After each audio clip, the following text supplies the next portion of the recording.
You're an INFJ, and you've done this before.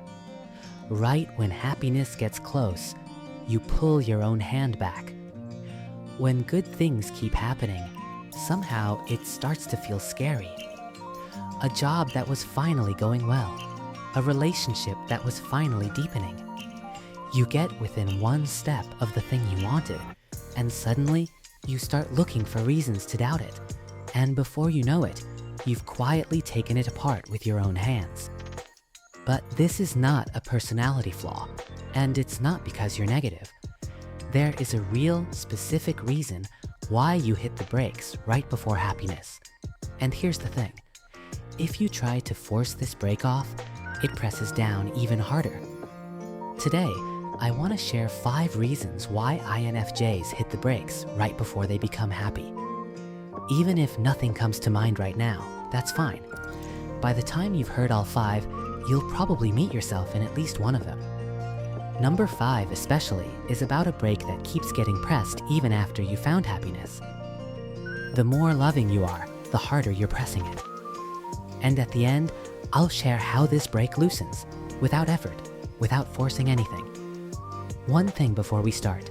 This is not a video about making yourself think positive. It's about something else. Today is the day you stop blaming yourself for pressing that brake. My name is Taro. Over my lifetime, I've spent more than 10,000 hours listening to people. I've also had more than 100 coaching sessions with INFJs. And in those sessions, I have seen this break again and again and again. So, let's begin. Reason number 1 why INFJs hit the brakes right before happiness. It's the brake on joy. The voice that says, don't get carried away. A while back, under a YouTube video, I saw a comment that said, I keep telling myself not to get carried away. I push my own joy down. Hundreds of people had liked it. That's how many of us are doing the exact same thing. When things start flowing your way, when something wonderful happens, somewhere in your chest an alarm goes off. Don't float, don't celebrate. If you let yourself enjoy this, you'll pay for it later. And so you swallow the joy that was just starting to rise. Now, you might be thinking, but Taro, isn't that just humility? Isn't it good to stay humble? And from the outside, yes, you do look like a humble person. But what's happening on the inside is something else entirely. You are holding your own joy down by the collar with your own hand. Why would anyone do that? In most cases, it's learned.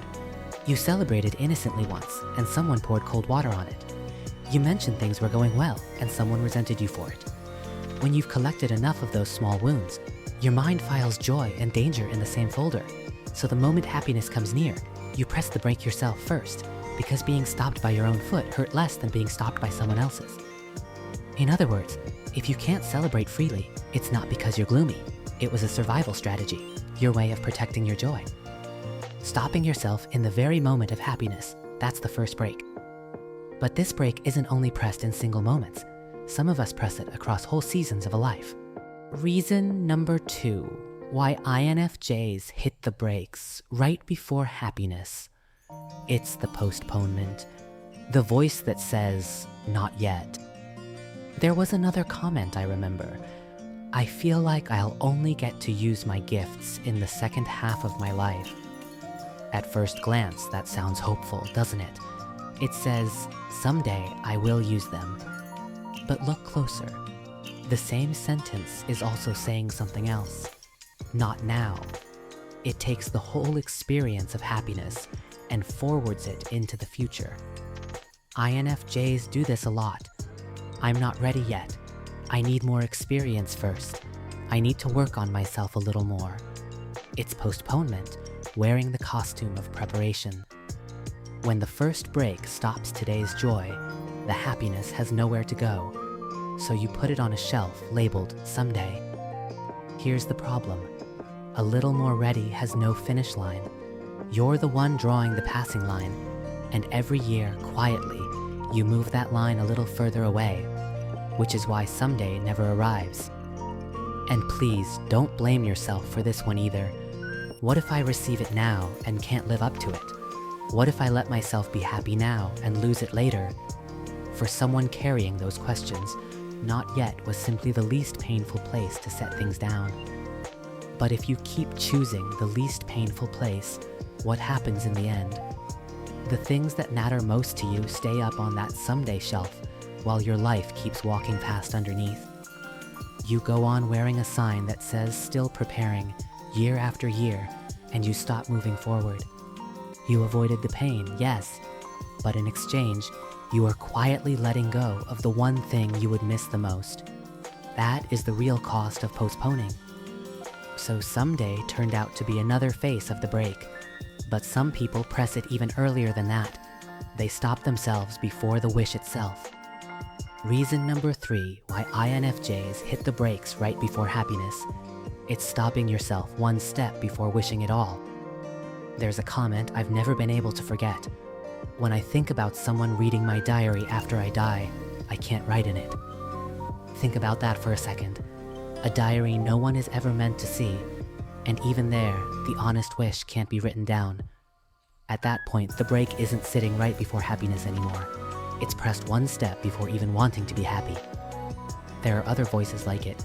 I don't share my opinions because even if I did, no one would understand. Wishes, opinions, stopped before they ever leave your mouth. You know the pain of not being understood, so you don't put anything out there in the first place. Here's what's happening underneath. When you put a wish into words, it takes on a shape. And once it has a shape, it can clearly, sharply hurt you if it doesn't come true. So you keep your wishes blurry. You live without ever saying, I want this, about the things you actually want. Because that way, at least, you'll never be disappointed. But what do you get instead? This is the deepest valley in today's talk. When you live with your wishing switched off, you're spared the disappointment, but joy stops coming in too. The door of the heart cannot close against pain alone. When it closes on everything at once. The same door that shuts out sadness, shuts out happiness with it. So you move through days where nothing happens, saying, I'm fine, really, and then night comes, and all that's left is an emptiness you can't explain. Even so, I want you to remember this. Closing that door was not weakness. Back then, it was the only way you had to protect your heart. So what happens inside your closest relationships? That's where the second half begins. If you'd like to keep looking at this together, I'd be glad if you subscribed. Reason number 4 why INFJs hit the brakes right before happiness. It's this. The more deeply you fall for someone, the more frightening it becomes. There was a comment that said, my default is that I don't really like people, but when I do find someone I can truly love, I fall all the way in. You know this pendulum, don't you? INFJs don't open their hearts to just anyone. If anything, we're the ones who usually don't. But every once in a while, we meet someone we can genuinely love. And when that happens, there are no half measures. We cherish that person with everything we have. The problem starts right there. The deeper you fall, the happier your days with that person become, and the louder another voice grows in your head. What if I lose this? I know this one from the inside. There was a time when I had a partner, and it should have been the happiest season of my life, and instead, I was irritable, imagining worst-case scenarios that existed nowhere but my own head. Right in front of me, nothing was wrong. My partner had done nothing wrong. But inside, I was replaying the scene of losing them over and over in advance, wearing myself out, alone, right in the middle of my own happiness. Step back, and it sounds absurd, doesn't it? Happy and suffering. But once you see the mechanism, it makes sense. The heart is running a quiet calculation. If I practice losing this now, the real loss will hurt less. It's a rehearsal for despair, a kind of insurance against pain. And the deeper you're in, the bigger the potential loss, so the bigger the premium you pay. That's why this is a break you never press with people who don't matter. You press it only in front of the ones who do. Getting scared in front of what you treasure doesn't mean your love is lacking. It's the opposite. The size of the fear is the size of the love. So the fear was proof of how deeply you can cherish someone. But this break has one more chapter, the deepest one, the one I told you about at the very beginning. Reason number 5 why INFJs hit the brakes right before happiness. It's that you keep pressing the brake, even after happiness has arrived. Even now that I'm happy, nobody really resonates with me. The loneliness never goes away. I once saw a comment like that. You got what you wished for. Your circumstances came together. From the outside, there's nothing left to fix. And yet, when you talk about your joy, it doesn't quite reach anyone. You're inside a circle of people laughing, but you can't feel yourself actually sharing in it. Right in the middle of happiness, there you are, still unable to press the accelerator all the way down. In other words, the brake doesn't end at right before happiness. A foot that has spent years on the brake keeps pressing it even after you've driven into happiness itself. That's why all the conditions can be met, and the happiness still doesn't turn into a feeling. And here is the thing I most want to say today. Your brake is not a sign that something in you is broken. That foot has been protecting you for a very long time, so that you wouldn't be knocked down for celebrating, so that you wouldn't be crushed for hoping, so that you wouldn't be shattered for loving. All this time it has been working faithfully, closer to you than anything else in your life. Let me say that again, slowly.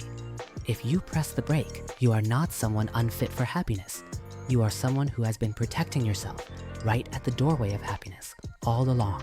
So those are the 5. Don't get carried away. Not yet. Stopping before the wish, the fear that grows with love, and the brake that stays pressed inside happiness itself. All 5 of them flow out of one single place. So what is that place? It's an old belief that says, I don't deserve to receive happiness. I had it too. Every time someone did something kind for me, the first thing I felt wasn't joy, it was guilt.